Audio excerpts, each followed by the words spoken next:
Okay, everyone, I'm going to explain how you should approach the 19th century prose question. This is the second exercise that you have to complete in your Unit 1 literature paper, which involves an essay on the novel that you've studied.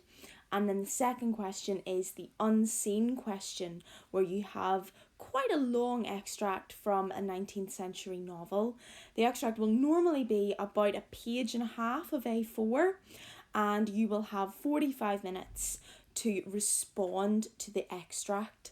And that entails explaining what the extract means, what happens in the story, and how the author uses language to engage the reader.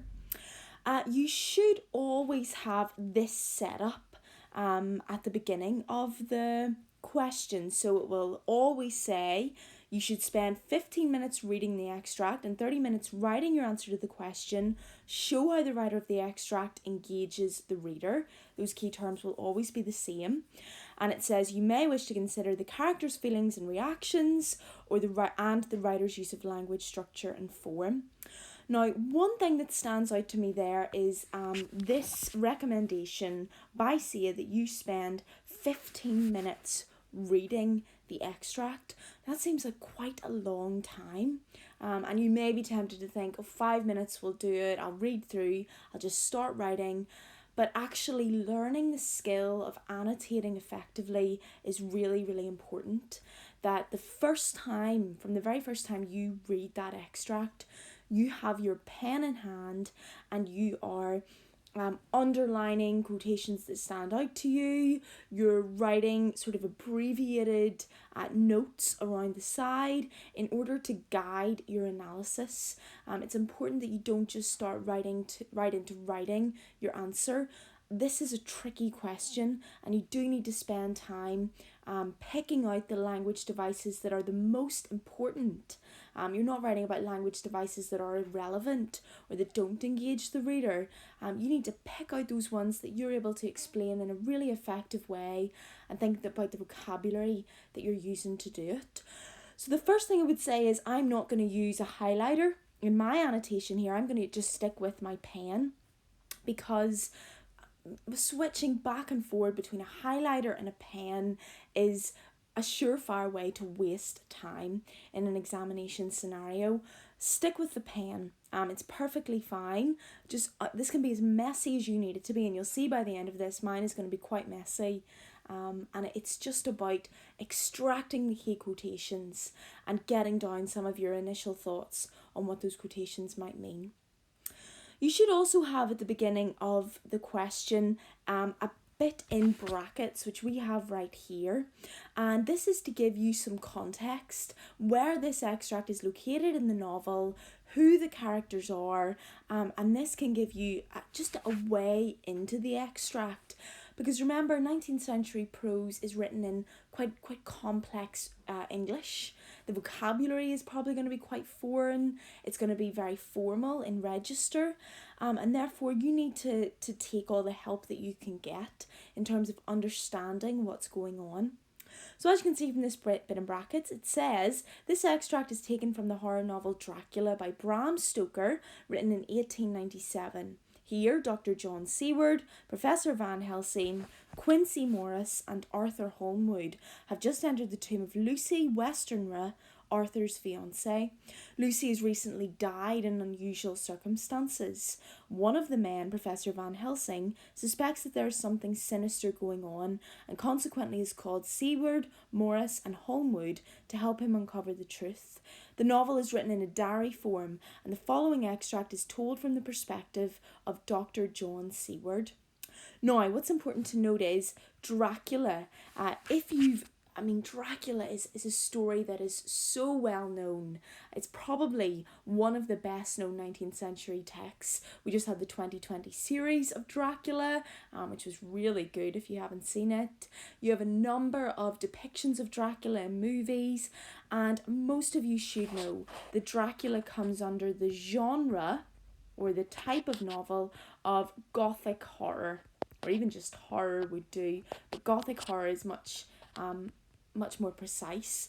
And the Gothic horror genre was exceptionally popular in the 19th century.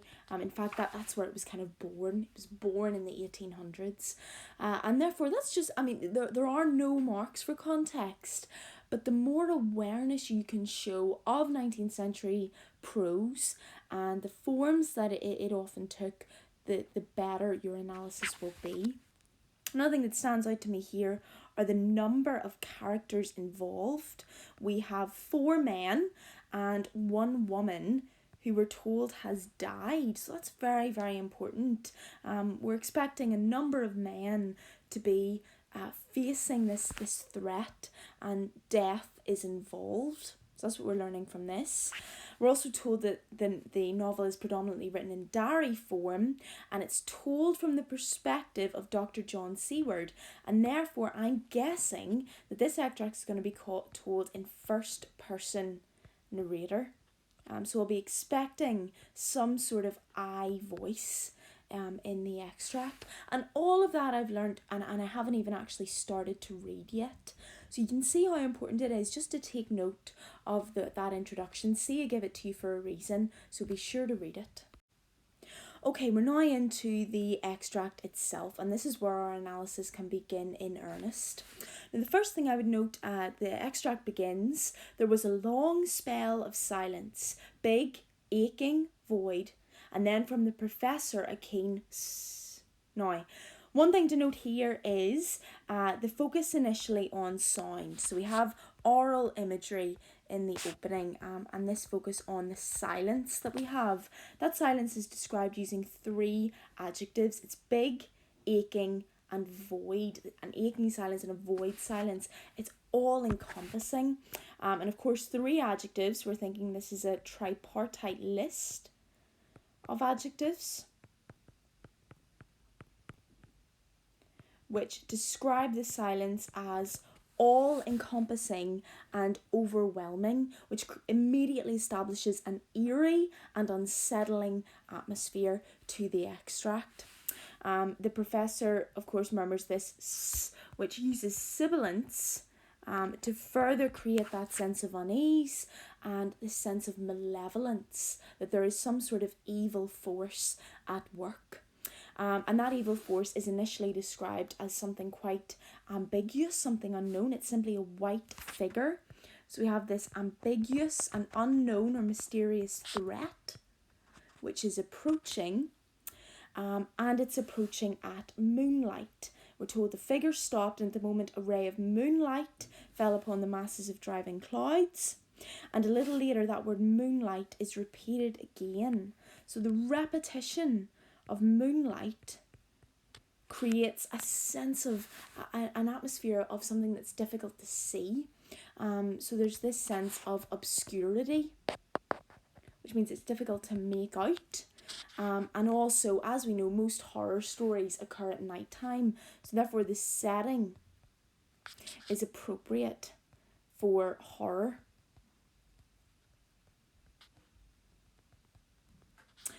As we read on, we're told that this is a dark-haired woman dressed in the cerements of the grave. Now, I'm going to flick over here to my highlighter because this isn't something that you would write about. That word cerements is a word that is quite unfamiliar to us. It's a word that we don't use. Cerements were this kind of wax cloth that a corpse was wrapped in. However, you're not expected to know that. And if you come across foreign vocabulary that you're unfamiliar with, don't be intimidated by it. Don't think, oh, I can't understand this extract. Step back. Dressed in the cerements of the grave, we can guess that this is some sort of clothing, and because we don't really know what the word is about, we can just not write about that sentence. So it's quite important. Look for language features that you do understand and don't become distracted by those that you don't. So let's read on. We're told we could not see the face. Again, that adds to this sense of obscurity. It's something that we can't see. And we're told that this white figure is holding a fair-haired child. Now, that's a shocking revelation. We don't expect a child to be involved in a horror story, and therefore that increases the threat of the extract, the fact that a child is involved.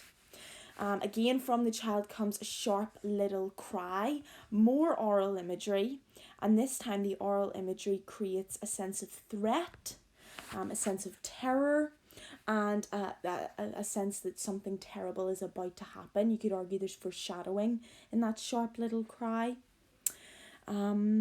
As we read on, we're told the professor holds out a warning hand, telling everyone to stand back.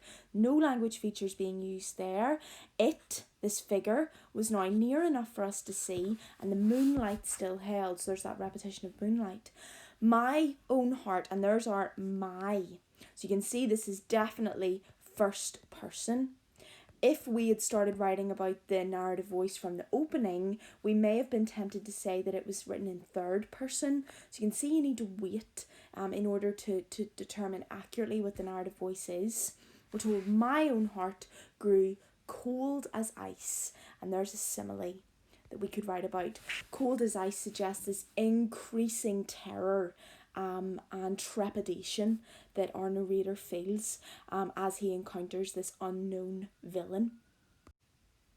And the villain is the figure that we were told from the opening was dead, Lucy Westenra. Lucy Westenra, but yet how changed. And this next description makes clear that the narrator knew Lucy before, and she has now changed. We're told the sweetness was turned to adamantine, heartless cruelty, and the purity to voluptuous wantonness. Now again, there's vocabulary there that we don't understand, but we can say for sure this is about contrasts. We have sweetness to cruelty, we have purity to wantonness. Wantonness means a kind of a sexual, risque, unearthly appeal. And therefore we can say that those contrasts enforce that Lucy has changed. And the change is negative. Sweetness to cruelty makes that clear. So Lucy has become something unearthly, something terrifying. As we read on, we're told Van Helsing stepped out, and obedient to his gesture, we all advance too. It's becoming increasingly clear that Van Helsing is the leader or the hero of the extract. This focus, Van Helsing stepped out, Van Helsing raised his lantern, and then again down here, Van Helsing's iron nerve had failed. So that this focus on Van Helsing as the leader or the hero. And of course here we also have a metaphor, his iron nerve, suggesting his bravery. It suggests the bravery of the leader as someone who deserves our respect. Someone who may potentially save the men from potential disaster. As we read on then, so Van Helsing raised his lantern and drew the slide. By the concentrated light that fell on Lucy's face, we could see that the lips were crimson with fresh blood. And that colour imagery has connotations of the vampire. And of course you know from Dracula that this is about a vampire, but even if you didn't, you would potentially learn that from the colour imagery of a vampire, but also just of death and danger, the crimson blood. So there's real sense of threat being established here. Okay, then we'll read on to the next paragraph. We're told, when Lucy, I call the thing that was before us Lucy because it bore her shape, saw us, she drew back with an angry snarl, such as a cat gives when taken unawares. That is animal imagery, using a simile, such as a cat gives, and it creates the impression of Lucy as something feral. Feral means kind of wild or untamed. There's definitely a threat here, something that's kind of savage and uncivilized, and very, very concerning for the reader. And then Lucy, we're told that she has Lucy's eyes in form and colour, but Lucy's eyes unclean and full of hell fire. Full of hell fire is of course a metaphor suggesting something diabolical. or of the devil. So again, very, very concerning. And once again, the narrator focuses on the fact that he knew Lucy before she was what we now know as a vampire, and he now sees her after, and his reaction couldn't be more different. He says, "At that moment, the remnant of my love passed into hate." And that's those are juxtaposing emotions, contrasting emotions, to show just how devastating this transformation has been for Lucy. And the narrator goes on to say, had she then been killed, I could have done it with savage delight. Savage delight is an oxymoron, which means two words beside each other that directly contrast each other. That oxymoron suggests his extreme emotional response to Lucy, that he would kill her with savage delight because of how hideous she has become. Again, the fact that he has an extreme emotional response is enforced through this next sentence. Oh God, how it made me shudder to see it. That oh is called apostrophe. This outburst of emotions. So you can see this is all the same point. You could actually put that all in the same paragraph. The narrator's reaction to Lucy and how horrendous it is. So the narrator goes, oh God, how it made me shudder to see it. With a careless motion, she flung to the ground, callous as a devil, the child that up to now she had clutched strenuously to her breast. Again, we have here this imagery of horror, comparing Lucy to a devil. It's very sinister, and also shocking that she would be so cruel to an innocent child. So it enforces just how terrifying this scene is. And once again, more animal imagery is used. We're told she growls over it as a dog growls over a bone. So more animal imagery through that simile, and this again suggests something savage and inhuman.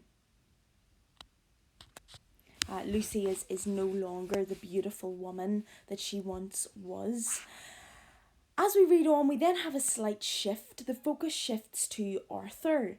And let me just read it for you. We're told there was a cold-bloodedness in the act which wrung a groan from Arthur. When she advanced to him with outstretched arms and a wanton smile, he fell back and hid his face in his hands. She still advanced, however, and with a languorous, voluptuous grace said, "Come to me, Arthur. Leave these others and come to me. My arms are hungry for you. Come and we can rest together. Come, my husband. Come."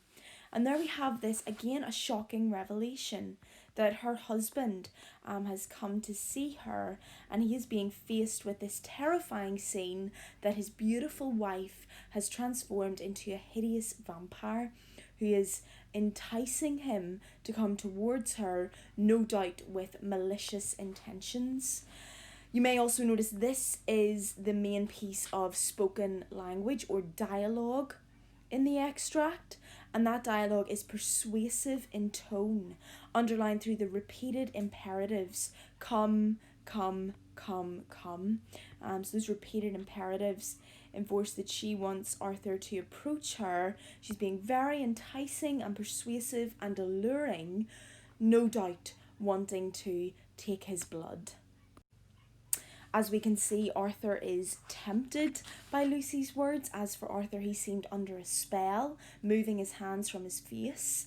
So he is enticed by the words of his wife, and no surprise, it is up to Van Helsing to save the day. So the narrator enforces that Van Helsing is the hero or the leader.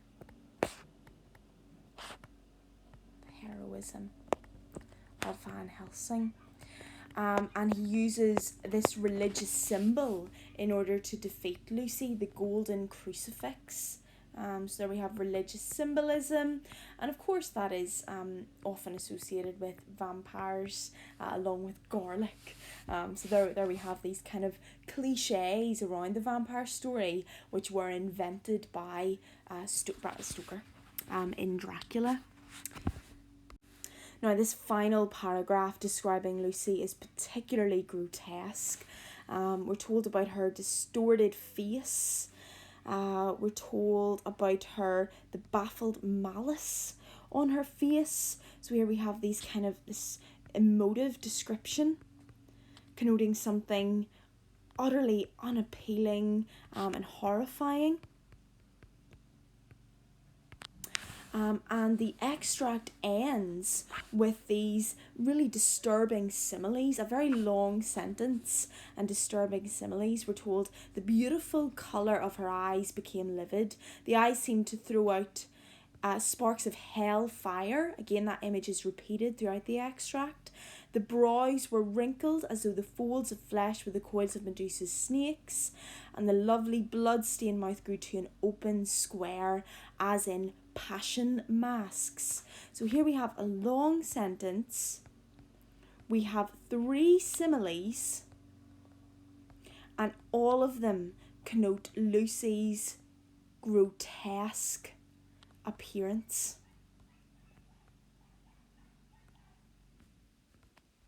As she finally leaves the tomb. So absolutely horrifying imagery of what was once something so beautiful. So as you can see, that's taken so long. That's one read of the extract and just trying to pick out some of the key language features that have been used. So I hope that helps you in terms of being able to annotate an extract of Unseen Prose. Thank you so much.